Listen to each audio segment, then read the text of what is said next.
Umwami wacu Yesu nashimwe. Bene data nshuti bakundwa dusangiye ubwami n'ubugingo, ndasubiye kubifuriza umunsi mwiza, ndabifuriza amahoro y'Imana.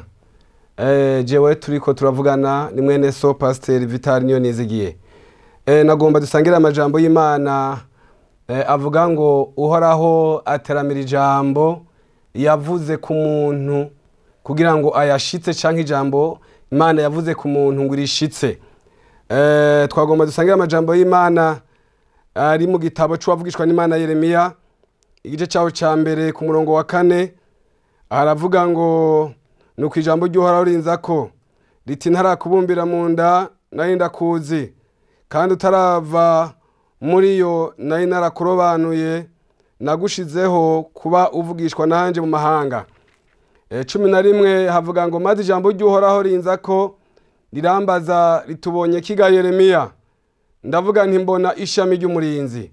12 maze uhoraho aranyishura ati witegereje neza, kuko ndindi ijambo ryanje kugira ngo ndarishitse. Imana yacu nishimwe. Naya majambo y'Imana, Imana yabwiye umusavyi wayo Yeremiya muvugishwa n'Imana, iramubwira ngo ukiri mu nda ya nyoko nari ndakuzi, nari narakugize uvugishwa nanje. Haleluya. Mwene data nagenda kuremeshe ukiri mu nda ya nyoko utarabaho. Imana yarikuzi, kandi Imana irafise ico yavuze kuri wewe, irafise ico yavuganye nawe, irafise iciteramiye, irafise icigambiriye kugukorera. Yeremiya Imana iramuzira, iramubwira ngo ukiri mu nda ya nyoko nari ndakuzi. Nagenda kubwire nshuti, nubwo abantu baba batakuzi, nubwo abantu batokumenya, ijambo ry'Imana rivuze gukiri mu nda ya nyoko Imana yarikuzi. Ikiraza ijambo ngo rimuzako riramubaza riti ubonye iki ga Yeremiya? Yari kiramubaza amayerekwa yagize, yari kiramubaza inzozi yagize, yari kiramubaza vision yagize. Umuntu wese arafise vision, arafise icyo ashaka gushikako, arafise icyo asengera, arafise icyo yavuganye n'Imana, arafise aho yifuza gushika. Aravuga ngo ndabonye ishami ry'umurinzi, nabonye n'inkoni biragira. Imana yagaruka yamubwira ngo nteramiye iryo navuze kuri wewe kugira ngo ndarishitse. Haleluya. Nshuti mukundwa, Imana iteramiye ijambo yavuze. Ndabizi neza hari umunsi wajyama mu nzozi ukarota ivyiza, ukabona ivy'Imana yavuze kuri wewe, ukabona ivy'Imana igambiriye kuzogukorera, ukaca wibaza ngo mbega ibizoshika ryari. Imana amubwiye Yeremiya ngo ubonye iki? Nawe yaje imubwira ico yabonye. Aravuga ngo narose ishami ry'umurinzi n'inkoni biragira. Niko umukobwa ashobora kurota yagize ubukwe, canke umuhungu, canke umupapa akabona ubushomeri maze mu gihe, canke umumama, canke uwo mwigeme n'umusore akabona rotse inzozi yabonye akazi. Akavuga ngo mbega Mana ibizoshika ryari? Izo ni inzozi umuntu agira. Hari abantu bashobora no kuvuga ngo nuburuhe nagize. Oya, Imana iteramira iryo yavuze ku muntu kugira ngo irishitse. Yeremiya rero Imana yaziramubwira ngo warose iki? Aravuga narose ishami ry'umurinzi n'inkoni biragira. Hari ivyo warose, hari n'ivyo wahanuriwe n'abantu, baravuga ngo Imana yambariye ibi. Ariko ivyo vyose Imana yakuvuzeho irabiteramiye. Nabonye mu kintu kimwe, ibindi vyose Imana irabishoboye. Ico Imana idashoboye nukubesha. Ijambo Imana yavuze ku muntu irayiteramira.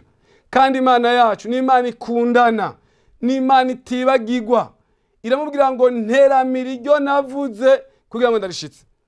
Mu gice ca 33 isubira gusanga Yeremiya mwibohero. Iramubwira ngo mpamagara ndakwitaba, ndakwereka ibihambaye, ivyikinze, ibyo amaso yawe atigeze kumenya. Mana ishimwe. Haleluya. Nshuti mukundwa, hamagara Imana nkuko Imana musanze Yeremiya. Kavuga ngo mpamagara nshitse inzozi zawe, mpamagara nshitse ico navuganye nawe, mpamagara ndakwereke ivyo amasezerano yawe utarabona kugira ngo ndayakwereke uyashikeho. Yeremiya Imana ngo ndateramye. Nshuti, Imana iracaterama ico yavuze kuri wewe. Nubwo wihevye, nubwo abantu baguhataye, nubwo bamenga abantu baraguhaze, nubwo umuryango wo guhaga, Imana yacu ntiraguhaga. Iteramiye ijambo yavuze kuri wewe kugira ngo urishitse. Kandi hari n'ivyo Imana ireka ngo abantu babanze baguhaga, abantu babanze bagute kugira ngo ize ikore ikintu gishasha ku buzima bwawe. Inyuma y'agakwabo k'abantu hari akaburungu k'Imana. Haleluya. Rero hari akaburungu Imana igomba kuzokora ku buzima bwawe. Ndagomba ndakuremesha, umviriza iri jambo, wa mwigeme, wa musore we, papa mama, aho hantu maze igihe Imana irateramiye ijambo yavuze kuri wewe ngo urishitse. Sinzi igihugu uherereyemo, sinzi quartier urimo, sinzi intara urimo, ariko ndagusengeye, ndavuze mu izina rya Data n'iry'Umwana rya Mpwemu Yera. Imana yacu itagabitanye, Imana yacu idata, ijambo Imana yavuze kuri wowe izirisohoze. Sinzi umubabaro urimo, sinzi ibitaro urimo, sinzi ahantu gwari, ariko Imana yacu yateramiye ijambo yavuze kuri wowe. Wewe uracyari umukandida w'amahirwe wo gushika amasezerano yawe. Murankunda kuvuga ngo n'umuntu ari muri reanimation, imiryango ivuga ngo durinde gatoyi ngo gace, aracafise amahirwe iyo kubona ico Imana yamuvuzeko. Aracafise amahirwe kuko Imana yasanze Lazaro yamaze gupfa, kuko yafise ico yamuvuzeko. Arapfa baramuhamba, ariko Yesu ahashitse ibintu birahinduka. Aravuga ngo nyereka aho mwamutaye. Hari ahantu bagutaye, abantu baragutaye, abantu barahazi ibyawe, abantu babona umenga ibintu byawe ntibigishoboka. Niyo udodoye ku nshuti cyangwa umugenzi wawe cyangwa ukamutelefona, haravuga ngo natanguye kungora. Reka ndakubwire, gora Yesu. Haleluya. Niwe wenyene na nyanduruko yo kwizera. Gora Yesu niwe agiteramye, bandi bose bokuraba kabiri gatatu bakaguheba, ariko Yesu wacu ntashobora kuguheba. Muririmbyi yavuze ngo nyina yo kwibagira uruhinja yavyaye, ngo ariko ivyo naho vyoshoboka uhorahiwa mu bucunguzi wacu yamara umwizigirwa ntashobora kutwibagirwa. Umuvyeyi yota umwana yavyaye, duhora tubona bata mu masashe, tukumva abana batowe abavyeyi bataye, ariko ngo ivyo naho bishoboka umwami wacu Yesu nashobora kuduta, nashobora kuduheba. Yobu abagenzi be baramuhevye, agumana n'Imana yiwe, aravuga ngo sinokwama mu vyiza gusa. Haleluya.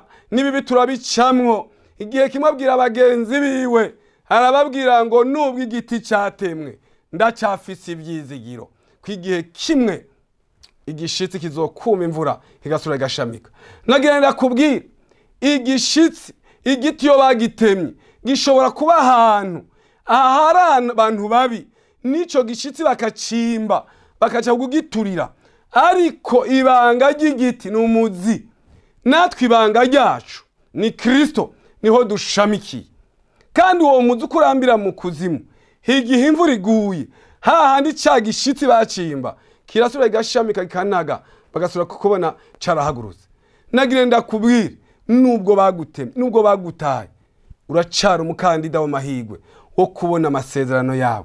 Ndakuremesheje, ndakuzaniye inkuru nziza ko Yesu akiri wa wundi, nubwo hariho ibitugora menye ko akiri wa wundi. Ndakubwiye amakuru meza, Yesu aracari wa wundi, nahinduka. Ndakuremesheje, nubwo abantu baguhevye, wa mukobwa we, uriya musore yarakudesevye, wamaze no kubivuga mu muryango, bamaze no gutegura ivy'urubanza rwawe, subiramwo intege. Igituma yaguhevye ntiyari rwawe, nuko Imana igutegurira vyiza, iriko irabikaranga neza. Izaruru wayitetse humura, abari ku mutigito wayo baribesha. Gumana n'Imana yawe, guma kuco wavuganye n'Imana. Hari n'igihe ubona umenga Imana niguhemukiye, oya, yanse kwejo uzoja kuruha. Iracateramiye ijambo yavuze kuri wewe kugira ngo irishitse. Hagarara neza, ihangane, reka bakuvuge, reka bakuvuge bagufashe kwishuza Imana yawe. Haleluya. Muririmbyi yavuze ngo ese ubundi bakuvuga bakuzi hehe ko bapfa kuvyitereramwo cyane. reka ntabwo bazi icyo Imana iteganya imbere, niyo mpamvu bakwibeshaho cyane. Barakwibeshaho. Icyo Imana yavuze kuri wowe izogisohoza. Ni Imana itabesha, ni Imana ikundana, ni Imana ikunda aboro, ni Imana ikunda abakene, ni Imana ikunda abanyarucari, ni Imana ikunda n'abatunzi. Iyo Mana yacu rero yabwiye Yeremiya ngo nteramiye ijambo, navuze bwe ngo ndarishitse. Umugore umwe yitwa Hana yaragiye mu nzu y'Imana arasenga, Penina ahejeje kumuha ibinoko, acagenda mu nzu y'Imana gusenga. Satani acamutegeraho. Hari igihe Satani agutegera n'atogutegeye. Aho warugiye kwakira inyishu Satani akagutegera. Uze wirinde gukomerekeraho Imana yo kwishuriye. Ariko ugumane n'Imana, uteramira ijambo Imana yavuze kuri wewe. Aragenda ngo mu ifuruka mu rusengero, ngo arasenga atavuga, akubitagura iminwa.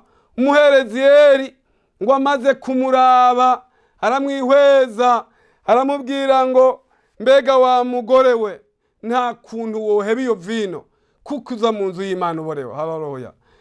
Uyu munsi wo kubwira iryo jambo uvuga ngo baravangiwe, woca utana urusengero ugahunga. Oya, hari igihe Satani agutegera aho wagomba uhezagirirwa. Teramira ijambo Imana yavuze kuri wewe, umira kuri Yesu, kuko umuntu agumara umuntu si Imana. Uriya mugore Hana arahindukira amubwira Eli, sindi umunyangeso mbi, nariko suka amajojwe imbere y'Imana yanje. Satani baraneshejwe. Eli aramuhindukira amubwira ngo genda uhoraho agukorere ico wamusavye. Ngo iryo joro arage atashe, iryo joro Elukana aramurarira, ashasama inda avyara umwana w'umuhungu.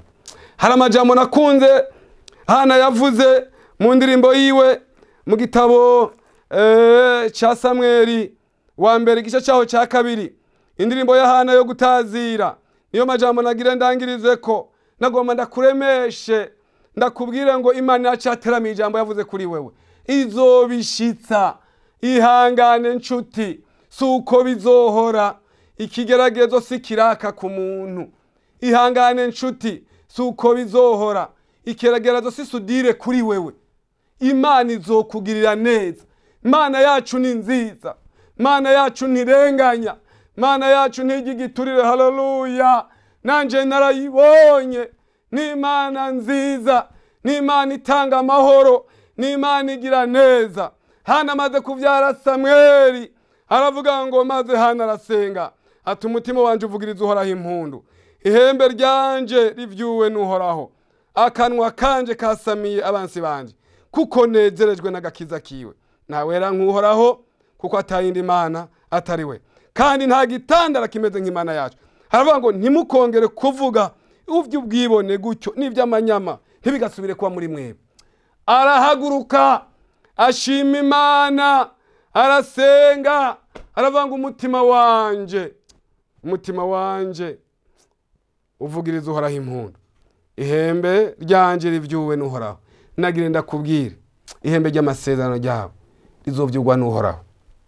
Nagire ndakuremeshe nshuti mukundwa, nagire ndakuremeshe, Imana ukiri mu nda ya nyoko yari ikuze. Nubwo abadayimoni, nubwo abapfumu n'abarozi, nubwo Satani yaguhagurukiye, nagenda kubwira ngo Imana yacu ntineshwa, iracateramye.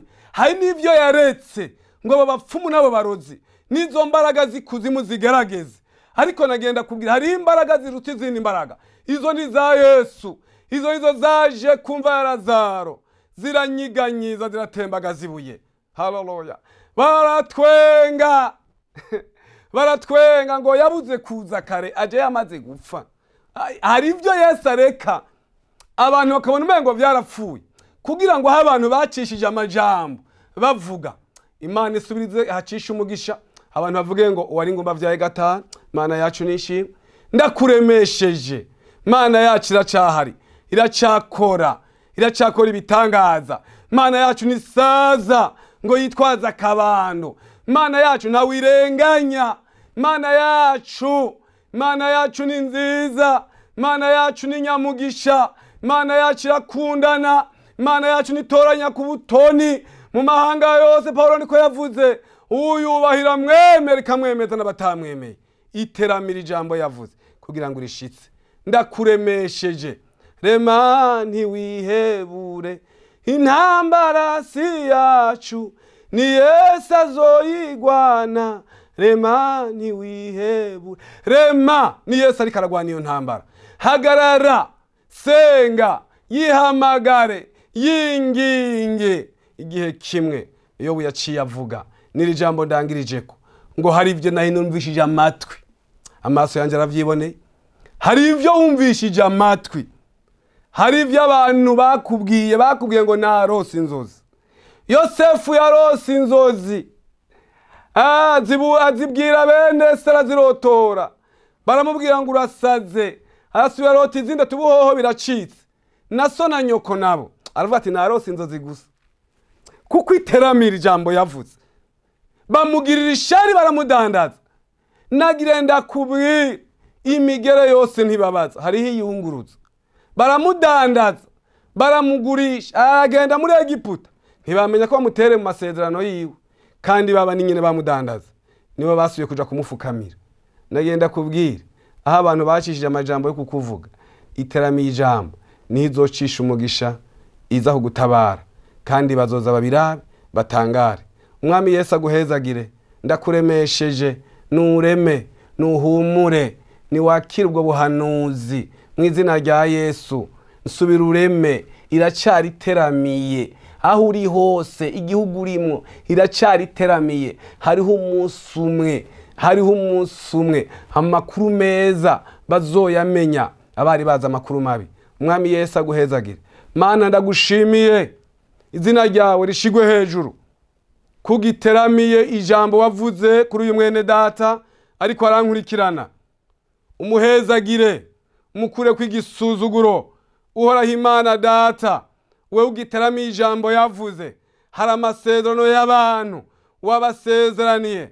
Mana utaneshwa, Mana yera, Mana utameze nk'abantu, Mana y'urukundo.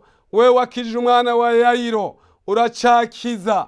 Genda mu bitaro, genda mu mareanimation, genda ahantu hose, genda muri shiririji. Hariho n'abari mu mazu batakigira abavuza, bibagiriweho, bavuga ngo karindiriye guca. Ariko kuko bugiteramiye ijambo wavuze kuri bo, ugenda ushikire buri muntu wese mwami, umushitse ku ijambo wamuvuze ko. Urakoze, ndagushimiye. Urakoze Mana. Ndagomba intahe zishike ku bantu bawe. Ndagomba mwami wanje abantu babona intahe, abantu babona ico bavuga. Abantu mwami wanje usubira ubaremeshe. Abantu bawe mwami wanje ubaremera intahe. Ndakwinginze Yesu, remera intahe umukobwa ariko arankurikirana, remera intahe umusore, remera intahe umupapa n'umumama, remera intahe imfuvyi, remera intahe abapfakazi, kuko waravuze ko ari wewe se w'imfuvyi umugabo w'abapfakazi. Baremera intahe mwami, ubagirire neza. Umugisha wawe n'urukundo rwawe nico wavuze ku bantu bawe ugishitse, kuko uri Imana igira neza. Mu izina rya Data n'Umwana n'Umwuka Yera. Amen.